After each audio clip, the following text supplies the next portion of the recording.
We're live.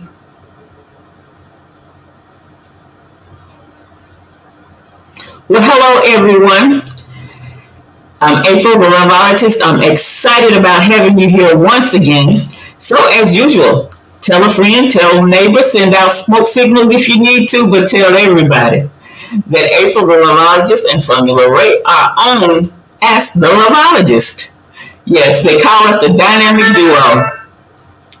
So we're just excited to have you here tonight. And our topic tonight is interracial dating, as usual. But let me just go ahead and really introduce myself to you. I'm April, the LOVEologist. I'm the president and CEO at Authentic Love. I'm also a certified matchmaker and a certified love coach. My mission is to connect or introduce 10,000 people to their forever partner. And I'm going to do that by offering you the services that I have available. So, also, every Monday evening at 6 p.m. Central and 7 p.m. Eastern, we are here chatting with you about dating, about interracial dating at 7 p.m. Central, 6 p.m. Central and 7 p.m. Eastern. So if you should have some questions, go ahead, put those in the chat. And if you have questions that are not concerning tonight's subject, or maybe you might be a little shy and you want to have a private chat with me, you can actually send your message to me on Instagram at April the LOVEologist, or you can email me at the LOVEologist at Authentic Love Academy. Well, let me start our broadcast really by saying thank you to Sonya. Thank you so much for keeping the hot seat hot last week. We had such a great time. And I really appreciate you taking the reins and doing an excellent job at being the host. So thank you once again. It was kind of fun being on that stuff. It was kind of fun being the LOVEologist for the day. So thank you so much for letting me take over your studio. Go ahead and introduce yourself to everyone and let them know just exactly who you are.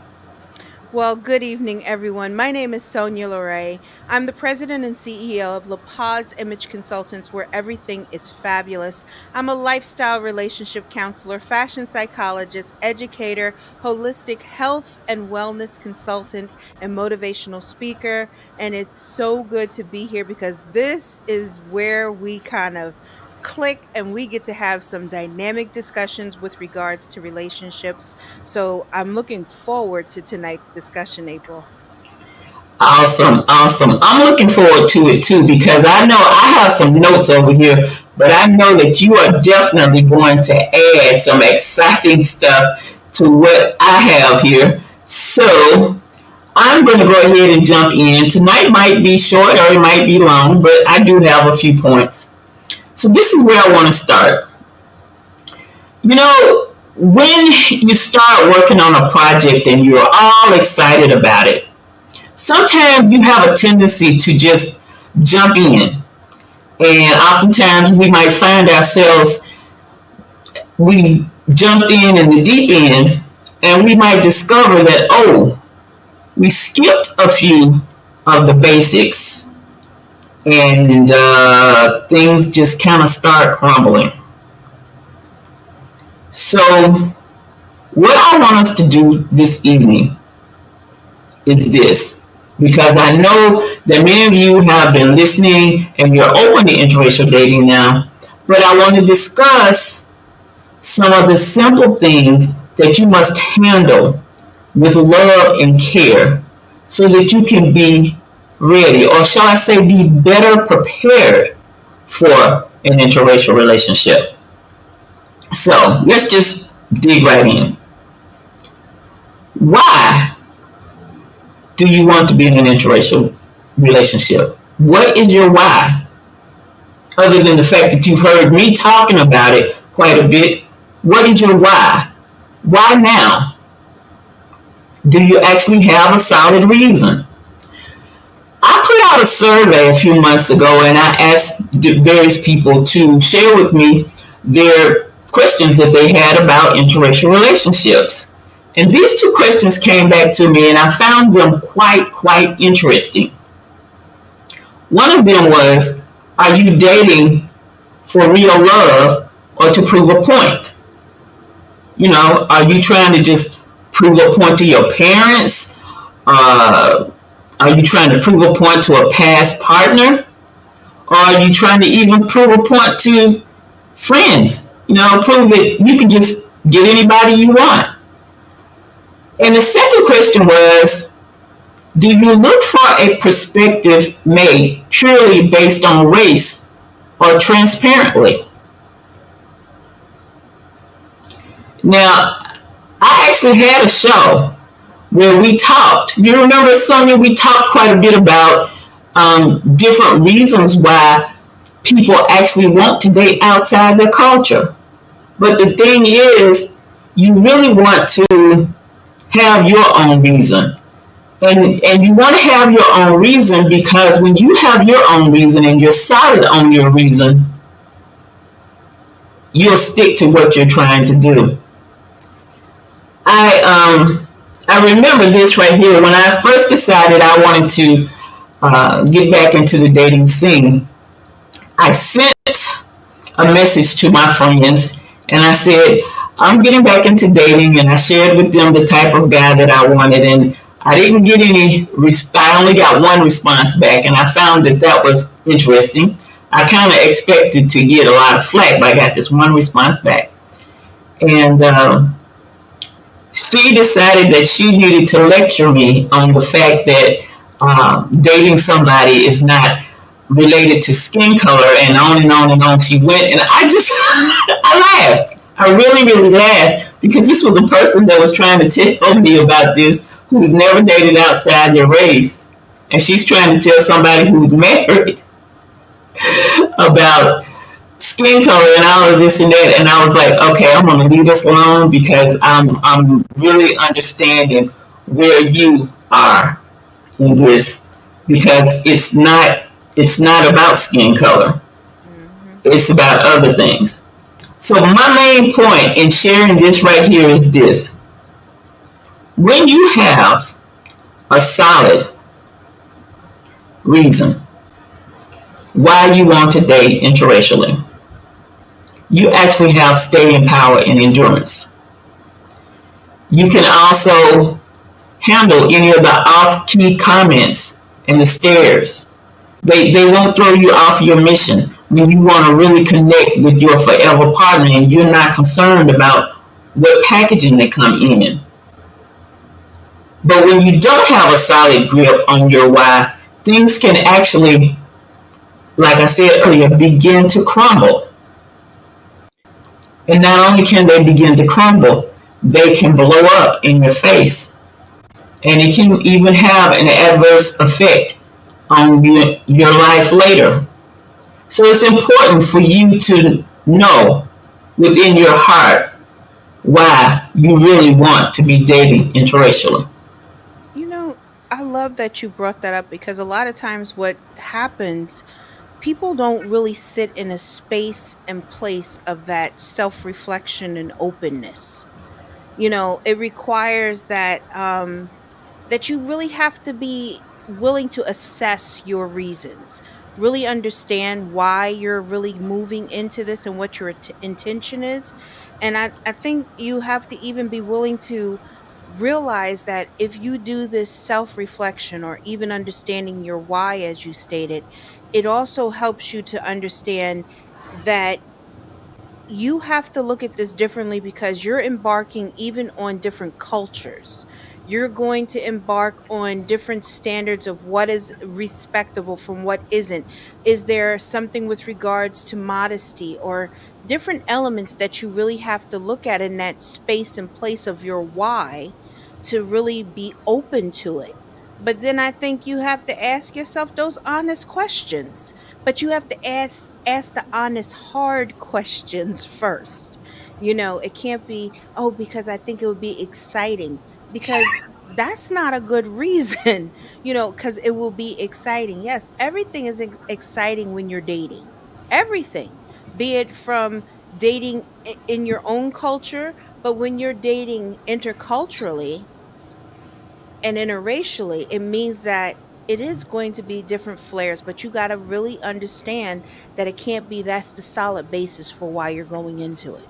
So I love that. And, being open minded and willing to, challenge your own assumptions. I think a lot of times when people go into it, they assume they know so much too. You know, and then they'll say, "Oh, well, I have friends that are Latin American, or I've been around Latin America." Well, it's not the same when you're going into a dating situation. Being around and being in a relationship are two different things, and people have to realize that. So I love that you have to know your why and have the self-reflection and that openness. That's a great beginning right there, April. I'm gonna tell you, when I decided I wanted to step back into dating, I didn't at first. I wasn't thinking about dating interracially at all. But some things happened to me over the next few months that really got my attention. And not only did they get my attention, but it was like for the next 3 months, these things that happened just kind of, I want to say, exploded, or they increased and increased and increased in my mind. And I was like, okay, so that is the way I'm going to go. But I also remember that I had this experience, not planning to have it. I had an experience and it turned out to be good. And I was like, okay, yeah, I'm going to do this. And I just stuck to my guns, and I'm still sticking to my guns. And we're going to talk a little bit more about it in another point here. Sticking to your guns, that is. Hmm. The second point that I have here is about communication. If you've not been in an interracial relationship, and so I've gathered from some people who have been in them and are now out of them, you definitely need to sharpen your listening skills. See, if you are the type of person who always has to be in control, you got to be correct. You got to win every disagreement, no matter how small it is. You can actually be creating some unnecessary issues in your relationship. And the thing is, the person being from a different culture, they may have a totally different solution that would even work better for whatever you're having this tantrum about, shall I say. And you can't get insulted when you are asked various questions that people from your culture typically would not ask. You need to listen to their heart. What is their heart saying? Even if their English is not good. You may actually need to stop and evaluate from your I'm sorry, not evaluate. You may even need to stop and educate from your own cultural experiences or from things in your culture. And you have to be also prepared to learn one or more languages, because in a lot of cultures, the parents or the grandparents may not even speak English. So you need to humble yourself, shall I say, and be willing to even learn another language. You remember, I don't know if you watched this movie or not, Sonya, but the movie is Something New. In this movie, Brian and Kenya are having their little intimate moment. And so Brian asks her, he says, so is this your natural hair? She freaks out, jumps up, and puts the man out. Just gets mad because he asked her, was that her natural hair? And I was like, she did not just do that. So the movie keeps going on, right? And later on in the movie, he's asking her, about her day and how it went. And she said something about an old black text. Now I'm watching the movie going, what in the, I'm myself going, what in the world is the old black text? And so this time, she actually remained calm and she explained to him about the old black text. And he said, okay, then I'll work on Saturday as well. So like I said, sometimes they have a better solution. He couldn't fix the problem for her, but he got in there with her. And one of the things when you're in an interracial relationship, rather than jumping up and being all, I don't know, the wall of Jericho and mad and stuff, you have to just calm it down and communicate and explain. And you also have to remember that if they're choosing you, then they're also saying to you, I'm in this with you. Something, one thing I really do appreciate, and one thing that I've heard several times, is when I've overheard or watched, a small disagreement from a couple, and it was an interracial couple. One thing that has happened every time I've witnessed one is this.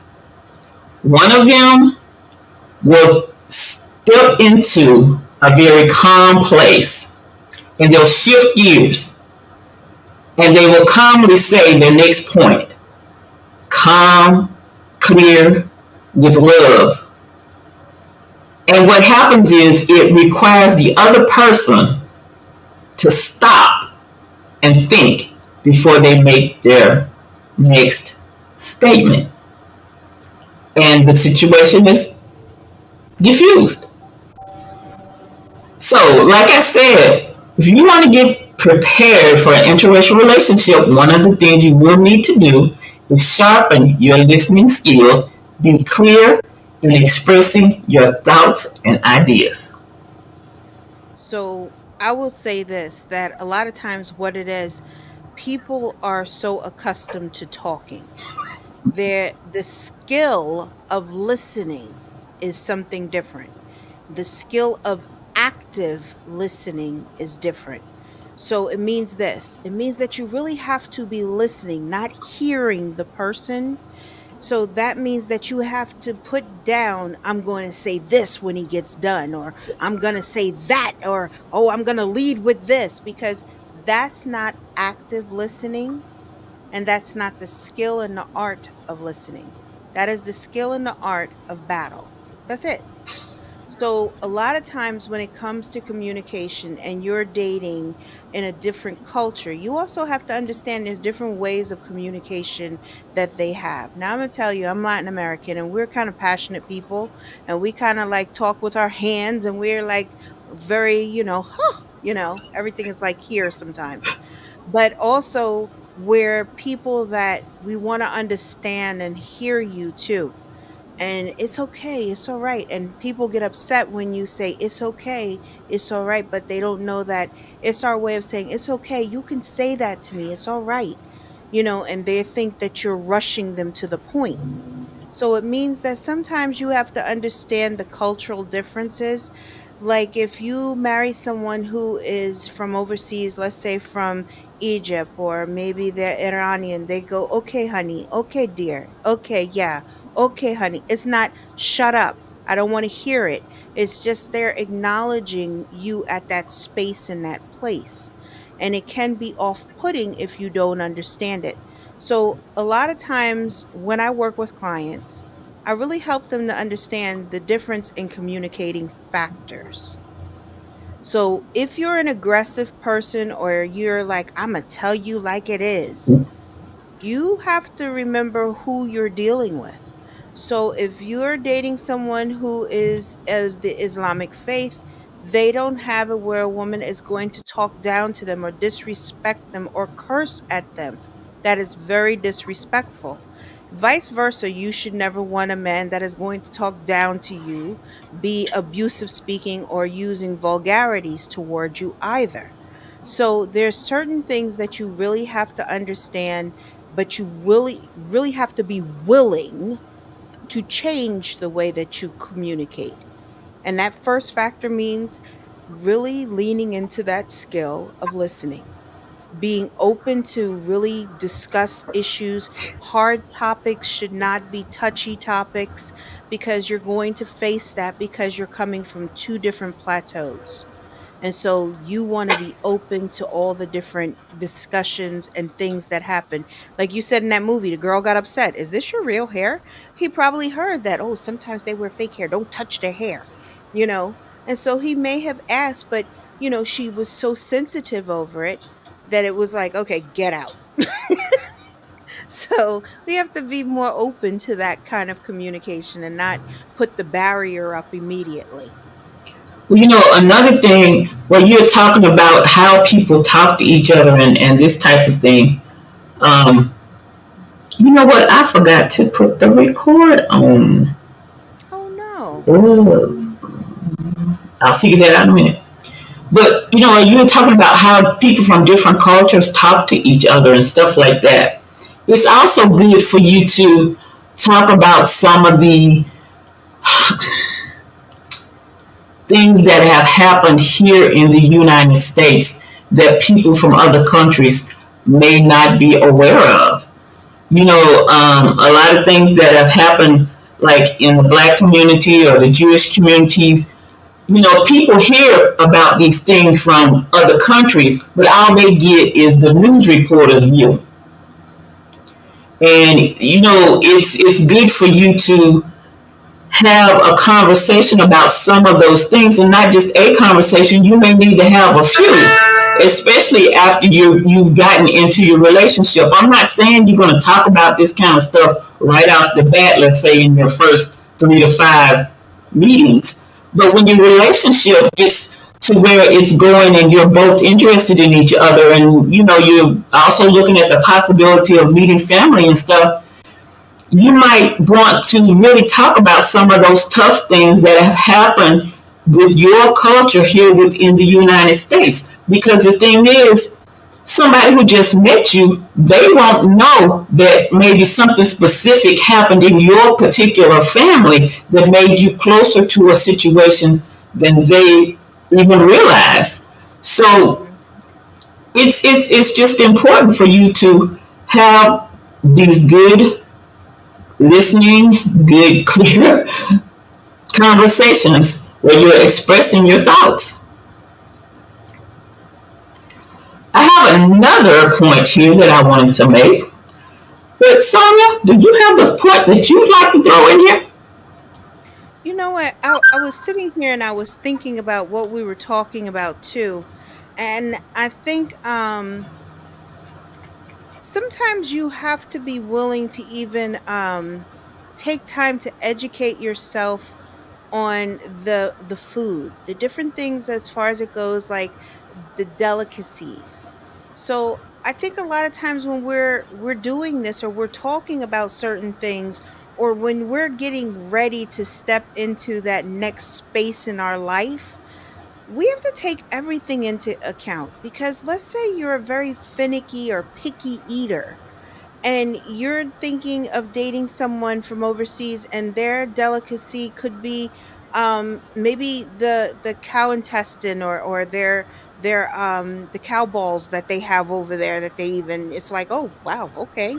But you have to be open and understand how to communicate that. Or if you're not going to eat escargot because you're like, I'm not so sure about the snails, but there's different things that you have to really educate yourself on. And I think a lot of times understanding the, I guess, perspective and experiences that can help you to kind of foster that openness too, not to be so closed minded because don't forget that if they're for the first time coming here, they haven't tasted American food either. So they don't know what they're in for. You don't know if they're going to like it from if they're not going to like it.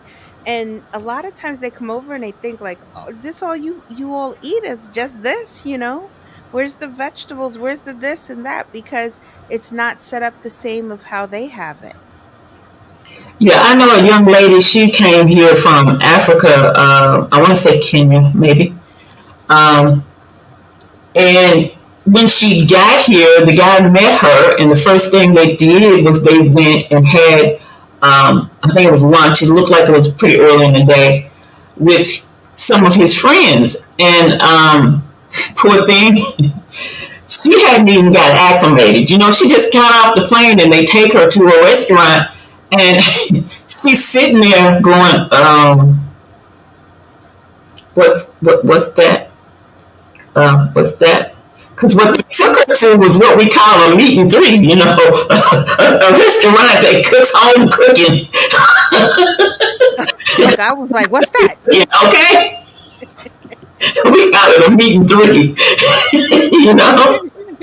So she's like, so finally she just looked at him and see they had only been mainly communicating on Zooms and stuff. And he went there and they spent some time together, but then she came here, okay? So they kind of had a connection, but you know, not being in each other's presence, they kind of didn't have a connection. So finally, after she evaluated all the stuff that was there and what was on the menu, she looked up at him and she said, I'm going to stick with a salad. I don't think I can eat all of this kind of stuff. And I was like, poor thing. Just, and the thing is, those are not, they weren't delicacies. They were what we considered an everyday lunch, dinner, or whatever. But, and you know, even with you saying that, it made me think about when I go to, because I like eating Latin American or Hispanic food, but when I go there, I have to pay attention because a lot of places that I go, for some reason, it has a high level of sodium in it. And if I want to make it through the rest of the evening, I've got to pay attention to what I'm eating, or I'll be knocked out asleep somewhere. Just Exactly. so, I really like that. That was a really good point. No, because that's the thing, because food is the one thing that brings people together. Food and drinks are what bring people together. Food and drinks is also something that can divide people as well. So a lot of times when we have these discussions, I tell people to really make themselves accustomed or finding out, even if they have certain restaurants that are from that particular culture, that you can take them to so they can feel comfortable there. Maybe you even go there to experience the food first so you're not in shell shock either. Because you have to think about it. If this is now your new beginning and your new walk in life, you have to also prepare your mind and your heart and your palate the same way. Definitely, definitely. So I have another point here, and I titled it, "Are you ready to be different?" Are you ready to be different? Well, I'm sorry, I'm having my computer doing all kinds of stuff here. Hold on. Okay, there we are. Are you ready to be different? Because see, the two of you are going to stand out in the crowd. It does not matter where you are. When you're dating outside your culture and you haven't been doing it, and the people around you don't do it either, you run the possibility of losing some friends. You may even have a little challenge with the connections with close relatives. You may be considered a power couple. Not necessarily that you're a power couple because we're relating this to finance or to business, but you might be considered a power couple because you are defying social norms. In my eyes, you're definitely a power couple, okay? And then there's the crazy comments and the crazy questions that you're going to get. Now, a lot of people are really concerned about how these questions are going to come or these comments are going to come from people outside. But you know what? Your family and friends can ask some offbeat stuff as well.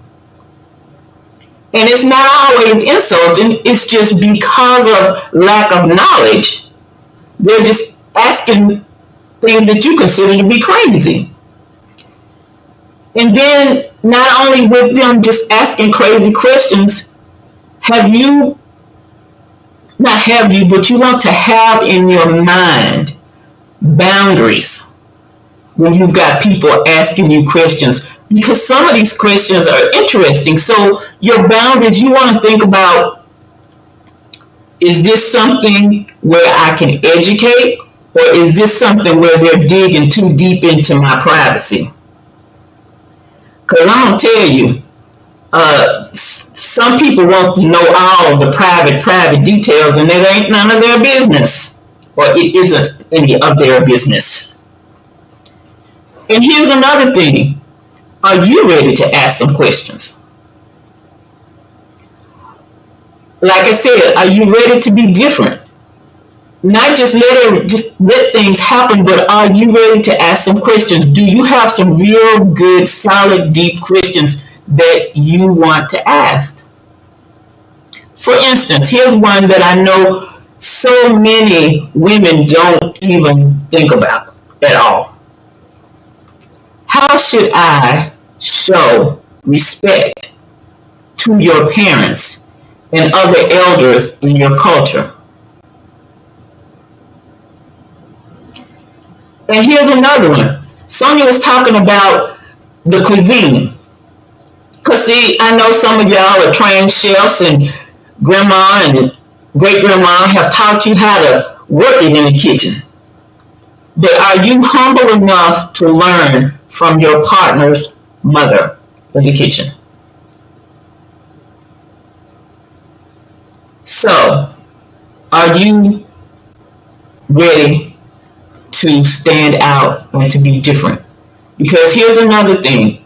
Your relationship is not going to be exactly like somebody else's interracial relationship that you may know. Because you may say, well, Susie May, she met somebody online and blah blah blah blah blah. But the thing is that Susie May and her somebody, your relationship is going to be your relationship, and you are going to stand out in different places because you may not even go to the same types of places that they go to. And I'm going to tell you, some of my friends have shared some of the most hilarious stories with me, but none of the stories have been the same. So, if you're wanting to date interracially, are you ready to be different? You know, I was sitting here as you was talking about that, and I was sitting here because I think this is the thing people have to realize too. You don't owe anyone an explanation on you, period.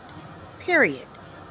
And I think as a culture, people need to stop thinking that they have to answer everyone's deep dive of questions or their deep dive of staring. Stare at me. Fine, great. Make sure you get a good eye full of it because, honey, this is what looks good over here. But don't be offended by it because you get to see the ignorance or you get to see the love in other people's faces that are like, oh, this is nice. It's so refreshing to see a couple that's so beautiful. But don't feel that you have to always make a counter action or have an explanation to put on that table. I feel like you have to be secure enough to walk in your greatness, walk in your relationship of your greatness. And society is now starting to pivot that people don't care. People want love is love. That's what they want. And if you're down south and you still got those hillbilly thoughts in your head, well, guess what? Your grandchild's going to bring somebody home that is going to shock you to death. And they're going to be like, I love him. I love him very much. And they will be willing to sacrifice you. They will be willing. Okay, well, look, my mom and pop, I got to go. I love him. And it will shock you because that's how powerful real love is. Because it defies everything. It crosses all kinds of barriers. And so I think when people really start to understand that you don't have to make up a whole dissertation, hello, we're going to open up this Discord now and we're going to give you a whole, you know, rundown of how we met, where we met, why we're together, where we're going to do. Please, please. Don't feel that you have to give the explanation. Don't feel that you have to address every look because you don't. What you do have to do is this: you have to be secure in yourself. So if you say that you are ready to start dating interracially, are you mentally really equipped to handle what it means? Are you physically equipped to handle what it means? And are you emotionally equipped to really handle what it is? That's what it comes down to. So if you're sitting there and you're thinking, I'm going to map out my answers because I got this, because my Aunt Beverly asked the most ridiculous questions, put Aunt Beverly on the back burner, and when she asks those questions, just sit there and go, I knew you was gonna say something. That's it. That's all you need to say. That's all you need to say. Beverly can come through with some good stuff, can't she? We know. We know. There's probably a Aunt Beverly in everybody's family, or Aunt Suzanne or somebody like that in everybody's family. But you have to be willing to kind of be like, okay, stick a fork in it. I'm done.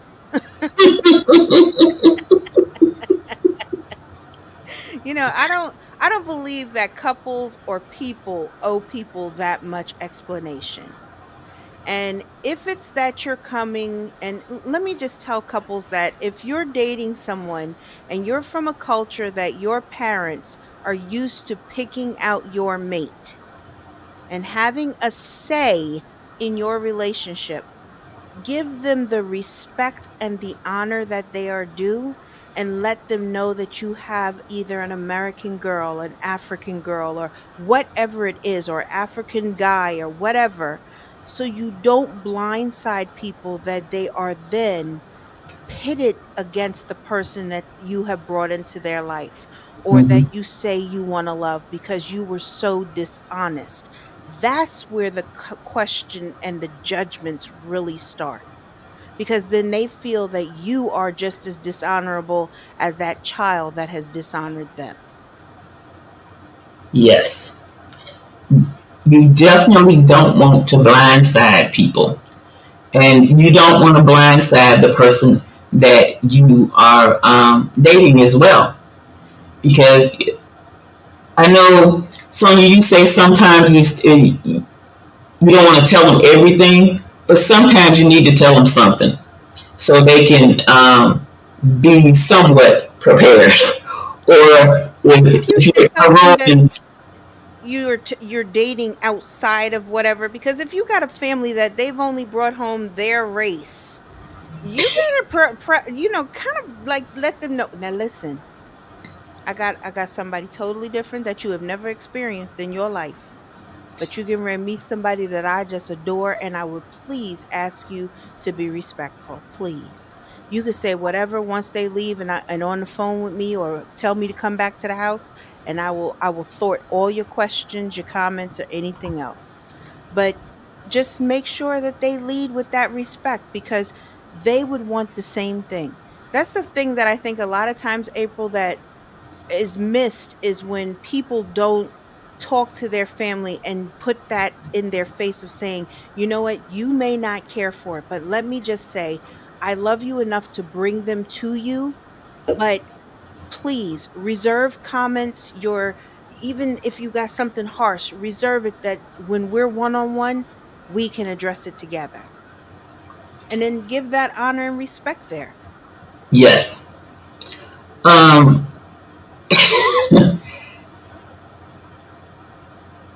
I know that there are a lot of people out there who are just so concerned about how is it going to go when you meet the person's family, and it can go many different ways. It can go many different ways. But like I was saying on the last point, are you willing to be different and ask questions? You might want to even ask about the different members of their family so that you would know something about them that will help you actually be able to interact with them even better. So, yes, you definitely want to be And prepared and communicating. I tell you something funny. So, um, I tell you guys all the time that, I feel that you should date, you should have fun, this, that, and the other. Well, before I met my husband, I was engaged once before, but I was much younger. But my fiance at the time was Italian. And so, he and we were just real cool. My family is like cool with anybody. As long as you're a good person, you're respectable, you treat their child with respect and honor, they have no issue with you whatsoever. But if you show yourself different, then they got a problem with you. But his family was not the same. First of all, I wasn't Italian, and then I have coloring in my skin, and they was kind of like, wait a minute. So he had said, well, I don't know, my dad's probably gonna be real cool with you, my dad will probably like you because my dad likes everybody. But his mom was totally not that way. And she was so upset that when I came in the door, she's, oh my goodness, what is this? And that was exactly what she said. What is this? And he's like, oh, this is Sonia. And she was like, Sonia, oh my goodness. And I was like, I know, shocking, right? And his dad started laughing, and I said, I know. I said, yeah, I could have wore something better. If I, she's like, oh, you're dressed fine. You're dressed just fine. And I thought like that kind of would calm the situation, but it didn't. But as we progressed in our relationship, because I mean, through that first 5 months of our relationship, I was that girl. But afterwards, as she got to see me, she got to know me, and the grandmother just loved me, and she taught me how to make pasta, you Okay. know, everything. And I told her, oh, I've been to Italy. Oh, wait a minute. And we got to talk, and everything. And then his mom really got to see that I cared about them. It wasn't anything else. I cared about them. And so it came when we did break up. She was just upset. She was very, I can't believe this. I can't believe. I said, I went from that girl to I can't believe this. So it's Yeah. sometimes you just have to realize that it is shocking for them. Mhm. They're getting into a different custom culture, and then they came to find out that as a Latin American, we had a lot of some of the same traditions. Having that family dinner was so important for us, everything. And so it kind of bridges the gap if you at least are open. If I came in and I was highly offended, it wouldn't have worked.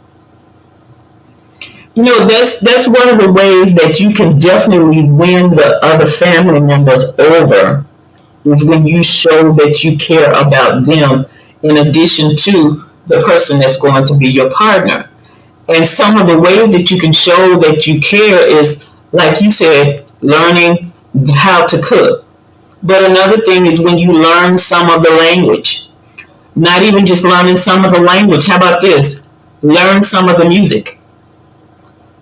When we lived in Oklahoma, I wasn't thinking about dating. I was there to get what I was there to get. But we went to two Hispanic churches, and I really, really liked them. And one of them, we were there so much that for some reason I decided this was back in the day. Okay, don't judge me. I decided I'd go get some CDs. And after a while of going and being in this particular church's praise and worship, we began to, or shall I say, I began to know the words to the songs. Now, my daughter was in middle school, and they were teaching her Spanish in middle school. But I began to learn the words to the song, and then I noticed that some of the church members, okay, they couldn't speak English, but I noticed that their posture towards us was a lot different. And Yes. when I went to, the pastor sent me, because I went to one of the churches for an internship, the pastor sent me to a cell group at somebody's house, and they were so nice. They gave me what the topic was and everything. Somebody just got up and purposely went to find me a printout of what they were talking about that was in English. It was in English on one side and Spanish on the other. And when everything was over and they dismissed everybody, the lady whose home we were in, she immediately came and got me away from everybody, which I don't know if that was good or bad, but she took me to the kitchen and spoke English to me and showed me some food and taught me some words. But the thing is, they realized that I was trying to get involved in what they were doing. And later on, I found myself being invited to this, oh Lord, let me tell you, being invited to a baby shower. Now, when they realized that I was not offended by being embarrassed or anything, oh yes, people kind of, the ones that could speak English decided they wanted to talk to me. So if you can imagine, I was this small girl right here sitting in the floor at a baby shower with two other women, and everybody else is sitting around the wall. Well, they invited me to come play a game. And of course, since I can't speak Spanish, I ain't got a clue what they were talking about. And I said, yes. If you can imagine all this small girl sitting in the floor with, I think I had 5 cotton balls. I'm sitting there, my legs open, I had pants or shorts on, whatever. But I got these cotton balls sitting down in front of me, and they gave me a paper plate. And you know they gave me the paper plate that nobody wants to have at your picnic, right? Then they give me a plastic spoon, and somebody has to demonstrate to me because they can't tell me in English. Mm-hmm. Got to take this plastic spoon, pick up cotton balls, and get them on this plate. Oh, but the Mm-hmm. plate had to be on my Your head. head. And you And can't let the chick fall off. okay. When I went to church, the ladies would just smile at me and everything, and I was like, "Now this is getting good." Because you took a real interest. Mm-hmm. And I think when you take that interest, it shows people that I'm invested. I am fully invested. Because that's the thing. I tell people, first time I went to Paris, I didn't speak French very well at all. Matter of fact, my French might have been like, just at least I could get to the bathroom and I could ask you the direction that I needed to go in. That was about it for me. And they were a little, because Persian, the Paris and the French, they can be a little, snooty. But there was this one gentleman that I was trying so hard to get it right, and I said, when I was like, he busted out laughing and he said, "That doggone French really gets you, doesn't it?" And I was like, "Well, yes, it does." He started laughing. He said, "You was trying so hard." He said, "I really like it. You try so hard with your heart." And I started laughing. He said, "You try hard. You show them this." He said, "They will love you. They'll help you." And I realized that's what they were doing. Like, even when I was trying to get from certain places and I was trying to find it, and I would really try, and I wasn't trying to talk to nothing or anything like that. I was talking to them. They just was like, "Oh, I show you." And I was like, "Oh, okay. That's even better." Look, that's even better. Prevents me from getting lost. Actually, a lot of the Spanish that I know, I learned from the people there at the church because they would say a sentence to me or something, and it drove me, or shall I say, it motivated me to learn even more. Because when we moved back here, I got a job, And a lot of the Hispanic people would come to me, and I was like, you know what? I know some Spanish. There is no need for me to be trying to call the translator and taking a 30-minute interview, and they come out to be an hour and a half. So that motivated me to learn more. So I went to the girl in the office that spoke Spanish, and I said, look, write these sentences out for me so that I can say them. And I need you to write what to say. Don't write it in Spanish. And she did. And then when she would put down a word in Spanish, and I was like, what's that word? I wrote it the way I needed to say it. And that helped me. So I think after I did that, I maybe had to call the translator 3 times while I had that job. Because I was like, you hour and a half. No. Not when the company is expecting me to spend only 30 minutes per person. That threw my whole day off. Yeah. So anyway, so yes, you want to be invested, involved in what's going on in the other culture. What else you want to share with us over there? You know, I think also what people also have to be willing to do too is to have a support system. You Very know, good. even if it's like your good friends that are really open, that kind of have that experience of traveling abroad, or even just close friends that support you. I think it's imperative that when you're doing something so different than what you've ever done, dating outside of your race, outside of your culture, I think it's so important for you to have a good safety net, a good support system to really kind of sh- be there for you. Because sometimes you may need even someone to go out with you, to be with you in certain elements that, it's not just you and that person, that you can have a start to build like a community, a friendship for you and this person too. Because especially if they're coming from overseas to here, you want to make sure that, and I would encourage women or men that are going abroad. Now, this is the thing. I watched this show. It's called Dating Abroad.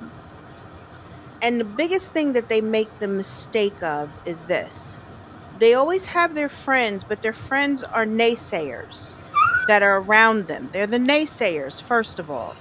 Well, what do you think you're going to go to? Do you think you're going to? And they're all like polluting your heart and your mind. But never do they have like the supporters that will support. So the one girl, she was going abroad, and his friends were so excited to meet her. And the one girl was like, I'm gonna take her shopping with me. We go to get dresses, so this way she can get to know me. And he was like, oh, that'd be so nice. And so when she came there, unfortunately, she was a little like distant and put off a little bit, because she had her friends who were like the magpies here, like, oh, I bet he's got someone on the side and this, that, and the other. And how do you know? Because he's there, you're here. And then this young woman comes and she's so excited to meet her. Oh, you want to shop with me? Well, how do you know him? How close are you? Da da da da da. And see, she didn't realize that was her first safety net of that support Okay, system girl. that he was trying to build, that she wouldn't just feel alone when she got there. And so that's something that a lot of people have to be open to as well. And even communicating that with your potential person. If you have a person you're interested in and they're in Latin America, ask them, do you have friends that speak English or some English, that maybe I could be friends with, or they have girlfriends or sisters? Or what about your sister? If he doesn't have a sister, then maybe he has someone else that can take that time and be that support with that person too, and vice versa on the same side of the table.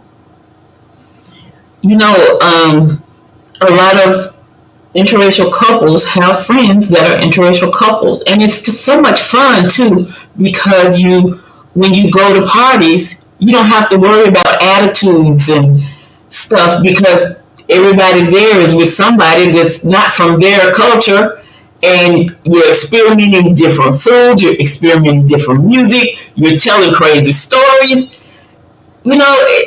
Yes, support group is just very, very important. And just even here in the United States, if you're having challenges in particular areas of the United States, you might want to become familiar with some of the states that are interracial relationship friendly. I have a list. If you'd like to get the list, just message me here in the chat or over on Instagram. But a lot of these things, not a lot of them, but these things are some very, very important things that can help you hold your relationship together and keep it going smooth. A lot of people seem to think that interracial relationships are just explosive. And I'm like, you know what? Same cultural relationships are explosive, but they don't have to be explosive when you are communicating with each other and you're getting along with each other and things are going well. You don't have to let somebody on the outside's comments or whatever interfere with your relationship. It's not even necessary. Not at all. You got another good one over there? I just think, like, as far as it goes, it requires of you to step across the divide. It requires of that. And sometimes that divide means the uneasy or uncomfortable you have. So I encourage your listeners, I encourage my listeners, my clients, your clients, to really get comfortable with themselves, to really get comfortable with the idea of being, yoked with someone that is so different from what you're accustomed to, but also to make sure that as you get that bond and you start to develop and grow, that you really address the things or the elephant in the room. Stop pretending that there isn't one, because that's just setting you up for disaster, but really be open to it. And the little nuances and the little glitches and the little things you're going to realize. And let me tell you, if you accept the culture inside with you, and vice versa, if they accept the culture from what you are inside of them, you're bound to have success. Um, I look at it that way. I feel that way about it. I love it. I'm one of these type of people like, yo, let's see, more the merrier. Let's go see what's going on over here. And I think if you look at it that way, I don't know. To me, it's like it's the richness that you miss out on. If you limit yourself or let other people put limits on you, that richness that you get, it's almost like having the best decadent dessert you could possibly think of, just sitting there, but you won't touch it because you realize that if you pick the spoon up, it'll be so good you wouldn't even stop eating it. I can't pick the spoon up, my finger hurts. That is just so important because it's important for us to just let go of a lot of the stuff, a lot of the mess, a lot of preconceived ideas that are just, first of all, negative, and then typically they're wrong. Hmm. How we think about other cultures. You know, some people think that Asian women are just submissive and allow themselves to be controlled or whatever. But what they miss out is that Asian women they be running the show. The thing about Asian women is that I have noticed rather is that they are not as, shall I say, boisterous as they are in my culture, okay? And they'll be sitting there and you can be doing whatever you're doing. They can disagree with it, but you may not know until later on. But the thing about it is they have a strategy. They know what they're going for. They are not just submissive women. Um, you might just think that African American men are all irresponsible, but they are not. So many of them, they own businesses, they run businesses. That means that they are responsible for probably hundreds or thousands of people. So you can't stereotype it that way. Some people think that Hispanic women are just too sassy. Nope, they know what they want, and they're not going to let you get over on them. Some people think that Latin men are just too flirty. No, they've been taught how to deal with women and about complimenting ladies, whereas maybe in your culture, you're not used to receiving compliments or smiles or the attention of guys in a casual way. So we have to let go of a lot of our preconceived ideas, especially the ones that are negative and just wrong. And we also want to make sure that we're not comparing Mm. the new person that we met or that we meet with the last person that we had to end our relationship with. We can't be comparing. We can't be assuming that this new person is going to be just like the other person. Remember, they're a different person. They're from a different culture, and you want to be prepared for things like, because typically when you meet someone, it's it can be like a job interview, although they're not trying to make it a job interview. But one of the questions that's typically going to happen is something similar to what happened in your last relationship that caused it to end. But the thing about it is, you just got to be calm, respond, but you don't have to tell them everything. You don't have to complain about the person before. Do you know that's kind of like an American thing? Is it really? Yeah. Wow. Um, I've dated across the board, and that question has not come up except for when I've dated American. Wow. We got to get better on our jobs. Because this is the thing. The situation of relationships is it's bound that somehow or another you're going to be broken up with someone. Somehow or another you just did not work out. And I always tell when someone says, "Well, why are you still single?" I always tell them you should be grateful because if I wasn't, I wouldn't be here with you. Yes. Because simple fact of it all, if you weren't single, you would not be there with that person. You would not be speaking with them. The most important question you should be asking is not what happened in your last relationship. The most important question should be how are you going to treat me in this relationship? Do you realize that I do not like people that have their phone on vibrate and it never rings? Because if it doesn't ring, that means that you are not really kind of forthwith. You're kind of a shady person. Then you also know that if you have to go and you're talking in your closet to the person, I know that I'm not going to be with you. How are you with transparency? See, people have got to stop asking about the luggage because guess what? You already have luggage, and hopefully, you have dealt with your carpet baggage already, and you have thrown that over a cliff somewhere. And now, the open heart, loving heart is walking in the door with the relationship, and the FBI, CIA, and any of those other Interpol is not coming with you to put the bright light up in the guy's face. Now tell me, put your DNA on this little swab here, and where were you in the last 6 hours? That's not what anybody signs up for. So if that's what you're leading with, you're not really ready to date. Yeah. Another good question to ask too when you're dating too is, so tell me, how do you handle stress, or how do you handle, you know how do you handle problems or whatever, something like that. I Um, panic and run. you know,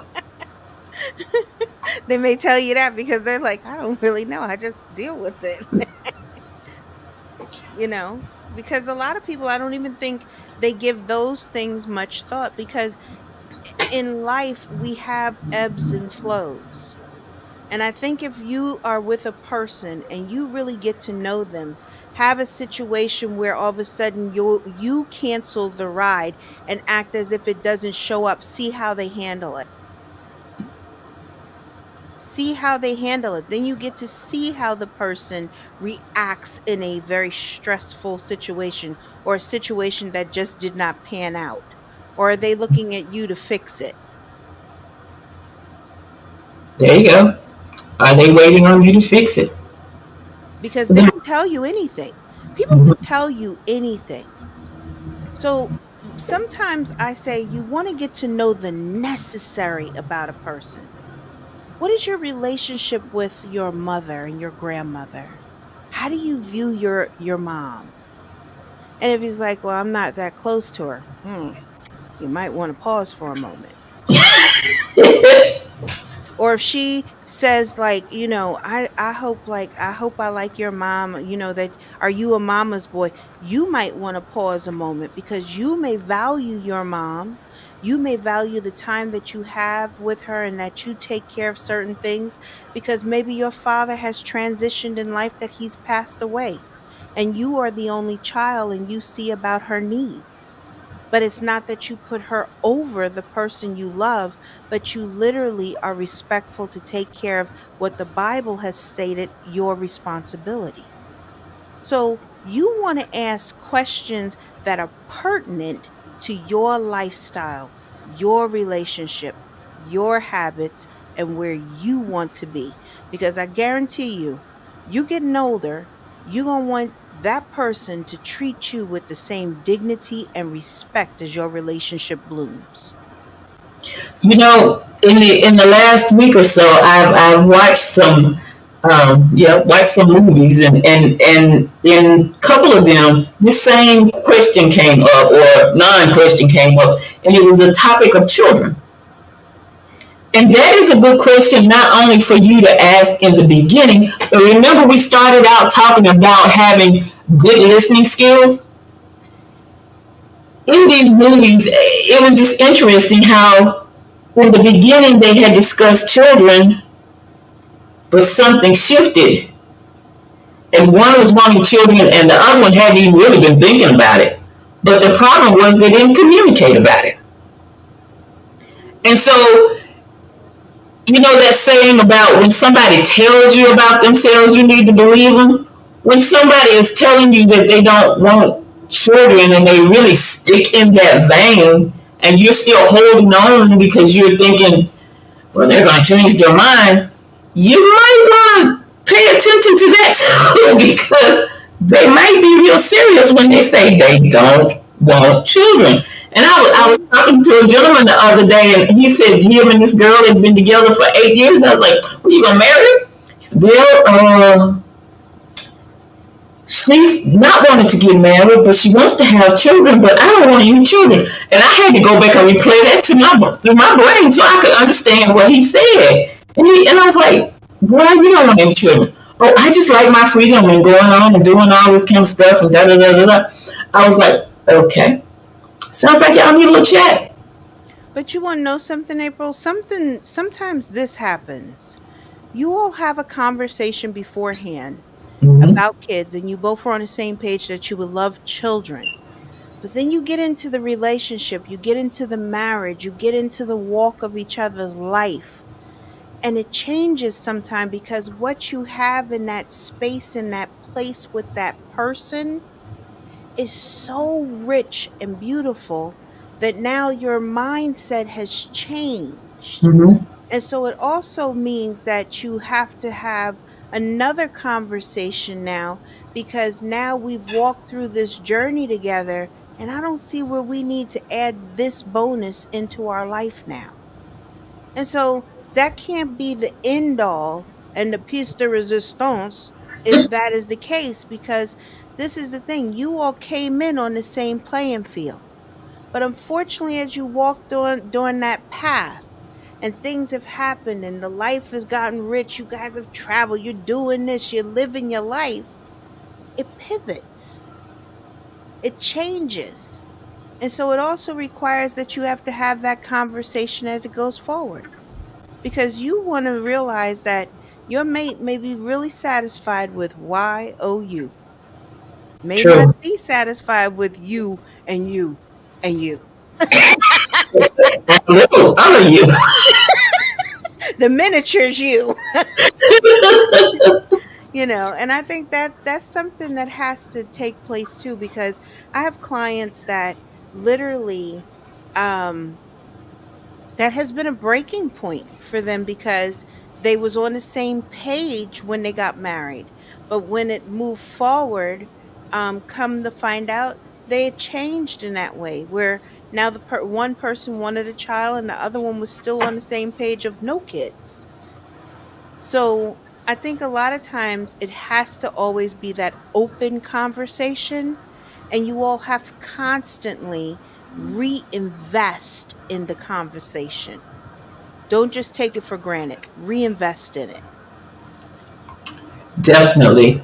And I believe the two main strong points that we have endeavored to bring forth today is you need to be open and you need to have clear communication. You need to be open, you need to have clear communication, and clear communication is also good listening skills. So we seem to be past an hour now, and I'm pretty sure that your family would like to have you back. So, so Yes, let's they would. do you have any final comments and what you got going on over there that everyone might want to try out? So I have a couple of things going on. So I have a powerful discussion coming up on July 19th. It's Wednesday, July 19th at 11 a.m. Eastern Standard Time. It's going to be on LinkedIn Live. So it'll be the audio platform. So this is the thing. If you don't get in there and hear it live, it's not recorded over there on LinkedIn, because they don't do recordings. And we're trying to figure out how we're going to record it. But literally, this topic that I'm going to be talking about, and it's going to be literally a keynote discussion, it's on stop downplaying your mindset. So it's going to be powerful, it's going to be pivotal, and I think a lot of people are going to really want to hear that, because it's really something that we really have to be aware of as individuals. So it's called Stop Downplaying Your Mindset. That's July the 19th at 11 a.m. Eastern Standard Time on LinkedIn Live. And if you would like to work with me, right now I'm working really inside of the holistic health and wellness, really putting all of the package together that is helping you to tap into your life, be it from your wardrobe to your mindset to your lifestyle to your health. It's really called the Transformational Wellness Program. And so you're welcome to tap into that. Visit my Instagram profile, because all the links are live in my bio. And so you can find me at instagram.com/LaPazImaging. And April, it's always good to have a discussion with you. Great to help people to be able to step into their authentic love, which is always a good thing. And I just love being with you, period. So thank you for having me. I enjoy being with you as well. And if, in case anybody missed anything as the links were going by, the links are also in the chat. And I'm putting another little note here in the chat. Make sure I spell your name correctly. But and I'm gonna tell y'all, Sonya has some awesome discussions. She calls them. Um, they are going to make you think. Not only will they make you think, they will motivate you to make changes in your mind immediately, so that when these type of things come up to you, you will already have a handle on how you're going to deal with them. I haven't been to not one of her presentations that was not life changing for me. Oh, So you guys need to make sure that you are there on the LinkedIn Live. It's on the 18th or 19th, I'm The sorry, 19th. The on the 19th. 19th. And you want to make sure that you get there early so you can get in and not miss a drop. Let me tell you. Because, yeah, it's going to be good. I'm looking forward to it myself. I'm excited over it too because you know what? I don't think many people are having discussions like this. And you know my logic, April, is that I'm here to throw the curtains open. I mean, I'm going to throw the windows and everything else back and everything else because I really feel it's mandatory and it's really to really pivot our mindset that we live in abundance and not hold ourselves back.